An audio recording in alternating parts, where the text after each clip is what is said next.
Well, you got a lot of people living in denial, but John Perkins worked where he said he worked. We have the IMF World Bank documents. It's a fact they go in and pay off third world countries to get into debt and not pay the debt back to take over their natural resources. I mean, that's taught in mainline history. So, I mean, let the debunkers deny that Bloomberg's reporting they're setting up a world government right now for the banks to run everything. It's a fact. It's happening. Yeah. It's all real. I appreciate your call. Let's go ahead and talk to Steve in Texas. You're on the air, Steve. Yeah, hey, Alex. I was talking to a good friend of mine a couple of days ago, and I asked him, because after you, he's probably the most knowledgeable person I know about this global conspiracy, and I asked him, I said, what's your opinion about McCain taking on Palin? Do you think it's to get the so-called religious right on board his bandwagon? He said, actually, he was ordered to take her on, and he told me to Google. Oh, I've talked to the people in the RNC when Ronald Reagan was ordered, and this is even mainstream, documented, to take on George Herbert Walker Bush. Right. And what he told me was, and this is what I wanted to let you know about, Alex, have you heard of a religious group that's based out of Fuller Theological Seminary under C. Peter Wagner in California called the New Apostolic Reformation? I have heard some about that, and that's all part of this belief that we're being given the world, kind of like a new, what was it called with the pioneers going west, where they were told that that it was divine providence, being given to them, and there's also a bunch of other fake groups that control the conservative right. There's all these different policy centers and groups. Yeah. Yeah, what they go by, there's two names, the Dominion Theology and the...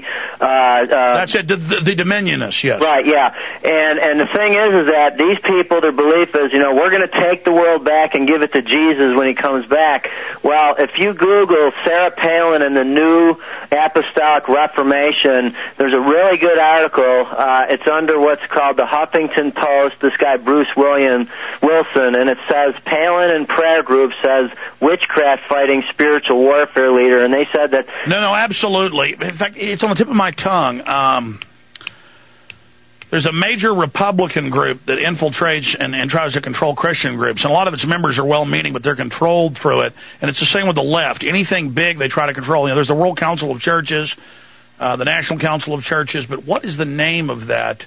There's so many groups and organizations, but again, this is all part of this global management system. Let's talk to Eric in Michigan. Eric, you're on the air, then Nick and Mark. Go ahead, Eric. Hey, thanks for taking my call. I'll be quick because I know how precious time is. I had an idea I wanted to run past you and get your thoughts on it. What if we tried to actually sue parts of the government and actually say, you there, Alex? Yes. Oh, somebody picked up the phone.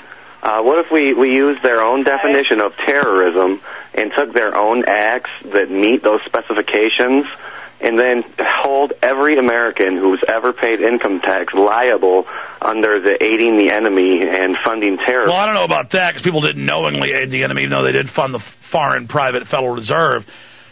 I know that grand juries, as they went after Bill Clinton for lying, grand juries can...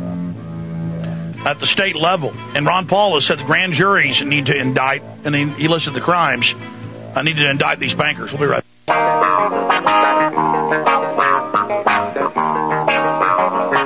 All right, we're back live. Final segment here. Global warming. Alaskan glaciers grow for first time in 250 years. Governments around the world reported that both the Arctic at the north and the Antarctic at the south got much larger.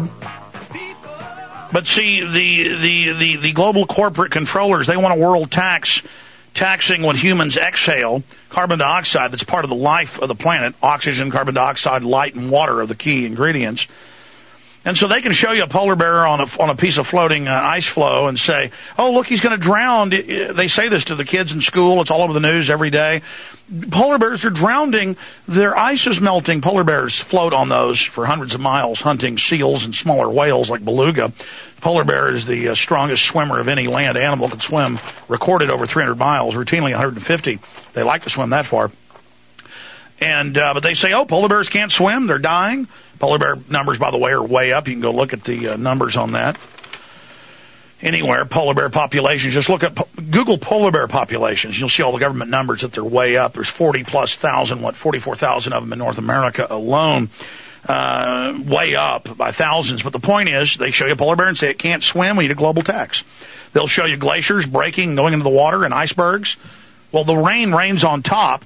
The ice water doesn't freeze because it has salt in it, but the fresh water does, freezes a lot lower temperature, and then it piles up from the rain and the snow each year, and then it breaks off in the spring. Well, they show you a glacier breaking off and say, look, it's over. Global tax, we've got to have it. Key article up on prisonplanet.com. Global cooling, Alaskan glaciers grow for the first time.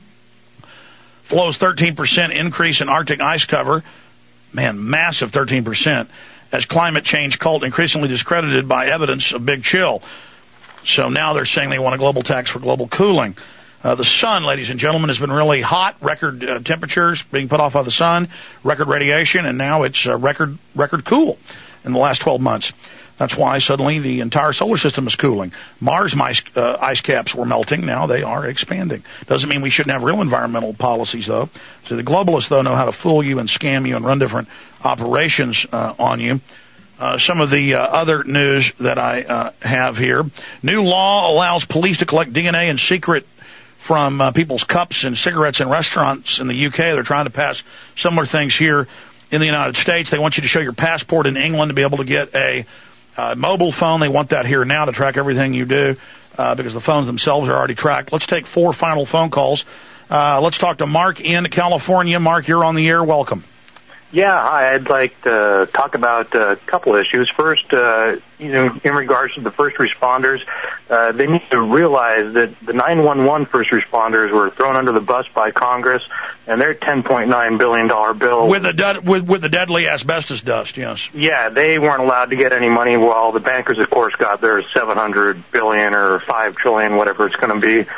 So I just think that's an interesting, juxtaposition. Responders can't get $10 billion. The bankers get $750. And also, I'd like to talk about Jamie Gorelick, who was a 911 commissioner. She was also a Fannie Mae executive who was presiding over the continuing catastrophe that has become our economy. So. The controlled catastrophe, but you're absolutely right. Good to hear from you. Oh, a caller that disagrees. I wasn't reading. I should have gone to Ed first, but other people are ahead of him, but I'll go to Ed first because he disagrees. Go ahead, Ed, from L.A. Yeah, this is Ed in L.A. Yeah, go ahead. You big, fat, bloated pumpkin head. How many times I've told you to shut up? You don't let anybody talk. You're the worst interviewer. You and that Yahoo, that religious Yahoo, you guys were talking, and he told you to shut up, and the grandfather of Reaganomics told you to shut up, and you're the great interviewer. You can't even talk to that fake seal. Sir, I never said I was the best interviewer in the world, and I do interrupt to interject key information. The show's very popular, so there's no judging the public's taste, as they say. But you have your chance to come on air, and you call me a big fat pumpkin head. I've been right about everything I say. We've been completely validated. It's the information I'm putting out. It isn't about me. So if you don't disagree about anything substantive, I'm going to let you go. In fact, Ed, is Ed still there? Now, Ed, you wouldn't shut up for me to talk, but I'm going to go back and let you finish up, okay? Howard Stern is the king of all media because he can ask the tough questions, and he can tell. Oh God, I had him. What an idiot, man! I mean, that's who, a mindless Howard Stern listener. Hey, you want hookers and all sorts of weird stuff? You got that, man. Oops, I guess we didn't let him go. I mean, you want to sit there and act like that? That's fine, sir. Oh, is this him again? Hello, caller, you're on the air. Hi. Hi, how you doing? Where are you calling from? I'm calling from Elgin, Texas. Welcome to the airwaves. How are you? Good. I just wanted to say that I think a lot of I'm 27 years old, and I think that a lot of us need to go back to homesteading.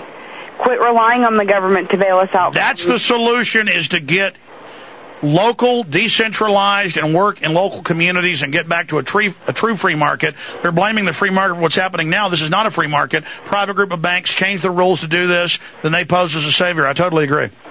And I think if we go back to community-based government, where everybody pretty well takes care of themselves and each other, not communism. Absolutely, and I agree with you. And another reason I'm cutting the callers off so quick is so I can go to more of you.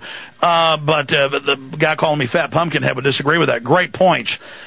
Look, this is not even communism we're having. They keep calling it socialism, communism to give government money to the banks. This is a robbery. This is a private group coming in, orchestrating the crisis, then terrorizing the Congress to go along with it, threatening them with martial law. That really happened.